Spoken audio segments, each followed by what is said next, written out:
Kakulangan sa pondo at koordinasyon ang naging problema ng contractor sa isinagawang pagsasaayos ng daan sa isang bahagi ng Cotabato City na nagresulta sa pagkakabuhol-buhol ng mga sasakyan sa Silswat Avenue at iba pang daan sa syudad. Ito ang sinabi ni Vice Mayor Butch Abu sa issue. Posible rin anyang ipapatawag ng SP ang contractor at City Engineering Office upang hindi na maulit pa ang nangyari. Meron lang po tayong nakikita rin na lapses doon po sa una, kung sino man po yung may pakana o kontraktor nung nagsagawa ng project doon na sinara nila yung kalsada. Una-una po, hindi ka naman po basta-basta lang pwedeng gumawa o isarado yung street o kalsada kung wala kang proper coordination sa Sangguniang Panlungsod.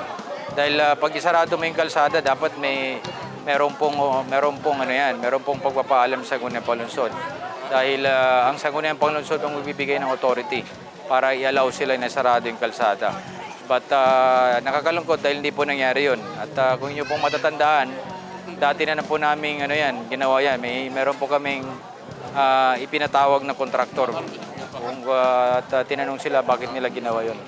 And sa tingin ko po, ang naging problema ay yung lack of proper coordination and siguro yung lack of planning din siguro, no, sa part ng contractor pati ng